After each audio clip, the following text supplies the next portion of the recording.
Minsan nakita ko yung isang kaibigan at kinumusta ko siya at ang kalagayan ng love life niya. Sagot ba naman sa akin? Wala. Matumal ang love life ko. Natawa ako sa sagot niya pero syempre napaisip din.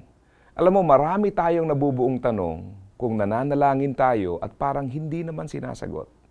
Halimbawa, nananalangin tayo na bigyan tayo ni Lord ng boyfriend o girlfriend tapos parang di naman niya sinasagot. Mas nagiging mabigat ang pakiramdam natin pag nakikita na nating isa-isa ng kinakasal, ang mga kasabayan natin. Naku, pati na din yung hindi natin inaakala makakapag-asawa pa, nakasal din. Dagdag pa sa pressure yung buwan ng Pebrero, na marami tayong nakikitang nagde-date, may hawak na bulaklak. Disyembre, na parang malamig na naman ang Pasko dahil wala kang special someone na makakasama sa mga selebrasyon. Nandyan pa yung mga nagtatanong ng edad na pagkatapos malaman ng edad, kakantsawan ka pa at sasabihin sa iyo na malapit ka ng paglipasan. Malungkot ka na nga, parang pinamumukha pa sa iyo lalo. Ano nga bang gagawin natin pag nananalangin tayo at parang di naman sinasagot ni Lord? Dapat pa ba tayong umasa? Isa sa mga naging napakalaking tulong sa akin, yung natutunan kong sagot ng Diyos sa ating mga panalangin. Pwede pala siyang sumagot sa 4 na paraan. No, kapag mali ang kahilingan. Hindi naman nagdadamot si Lord, pero hindi naman niya gusto na ibigay sa iyo kung hindi pinaka-best para sa iyo. Pwede ring slow. Maaring tama ang kahilingan, pero hindi tama ang timing.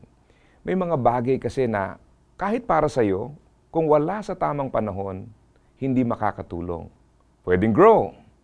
May mga pagkakataon naman na kulang tayo sa maturity para sa mga bagay na gustong ibigay ng Diyos o hinihiling natin sa Diyos. Kailangan muna nating lumago, nag-mature, maaaring sa isip, sa emosyon o damdamin, sa pananaw, at marami pang ibang aspeto. Pwede ring go. Kung tama ang kahilingan, timing, at may maturity na tayo, ipagkakaloob na din ng Diyos ang bagay na ating hinihiling. So, alin ba sa 4 ang pinakamagandang sagot? Kahit alin. Basta yun ang sagot na ibinigay ni Lord, yun ang pinakamabuti para sa atin. Sabi nga sa Bible, huwag kayong mag-alala sa anumang bagay. Sa halip, ilapit sa Diyos ang lahat ng pangangailangan ninyo sa pamamagitan ng panalangin may pasasalamat. Kapag ginawa nyo ito, bibigyan kayo ng Diyos ng kapayapaan na siyang mag-iingat sa puso ninyo at pag-iisip dahil kayo'y na kay Kristo Jesus.